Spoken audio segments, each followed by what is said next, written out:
I'm talking about. Attention not even about something, just being attentive. In the yogic systems, we have what is called as dashavadanis, shatavadanis. What this means is, a man will do 10 things at the same time. Now, when you don't miss a thing, everybody thinks you're some kind of a superhuman being. We can give you very dynamic processes through which you can scale up your attention to a higher and higher level.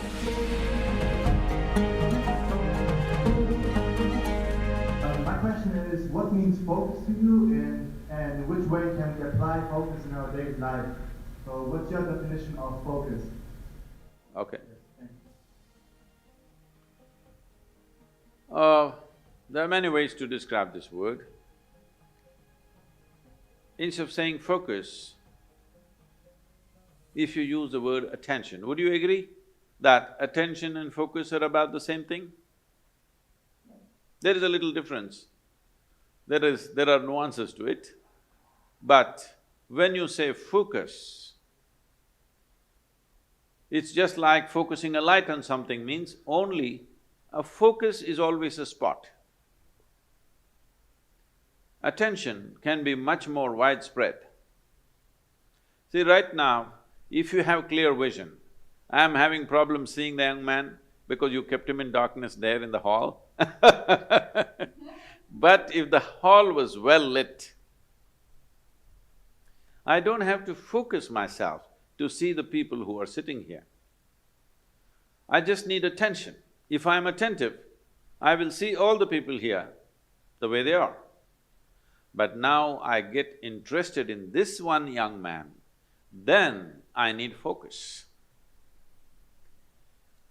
If I had only focus without the general attention about everything around me, indiscriminate attention I'm talking about, attention not even about something, just being attentive only because there is a certain level of attention and awareness within you, you even know that you exist.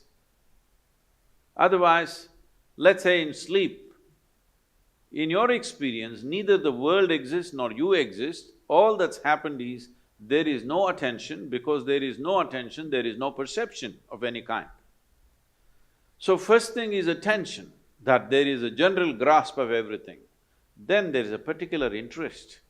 Then we focus it down to that particular interest. So what is the purpose or what is the definition of focus? What is the use of focus? Where can focus get us?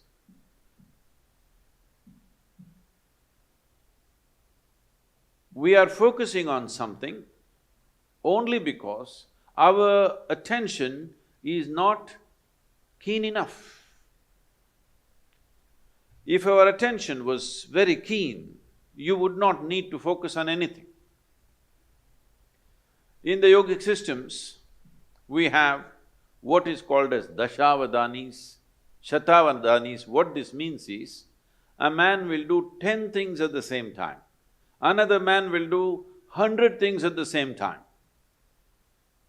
This is, he will articulate a particular musical raga, at the same time he will calculate a very complex arithmetic problem, at the same time he will write poetry, at the same time like this he will do 10 things or 100 things. There are people like this. You can either use that to just be a stage performer, or you can just use it in your life, you're an entrepreneur. It's very important, if you're walking on the street, you're able to see something that most other people cannot see. That is when you become a leader. Because you are able to see things others are yet to see. That is when you take up a leadership position, because essentially leadership means you're on a perch. Once you're on a perch, you must see better than others. So attention is that dimension which will put you on that perch. If your attention has to be very keen about everything, then you should stop discriminating in terms of, I like this person, I don't like this person, this is good, this is bad, this is nice, this is not nice, this is useful, this is not useful. If you do not make any kind of discrimination, you just work on your attention, not about being attentive about something, just being super attentive, not about anything. See, right now if you increase the voltage in this hall where you're sitting, when light comes on, light is not thinking in terms of whom should I focus on. When light comes on, everything that is there in that room will be seen.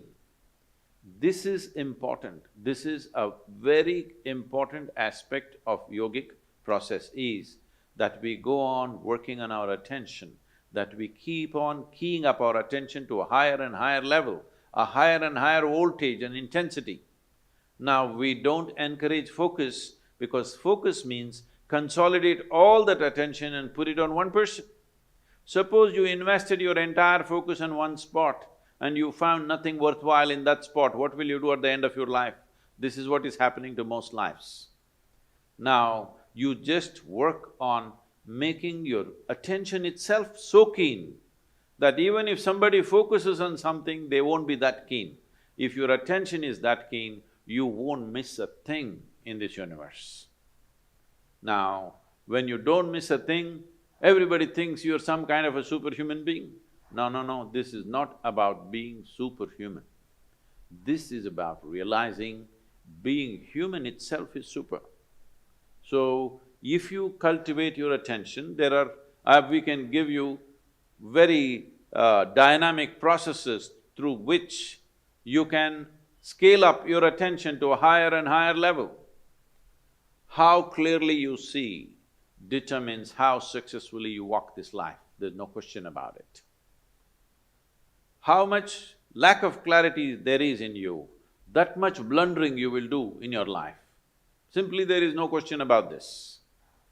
So, if one has to first of all, work towards cultivating this attention, first thing is you stop your sense of discriminatory looking, that you don't look at this person, oh, this is a man, this is a woman, this is a dog, this is that.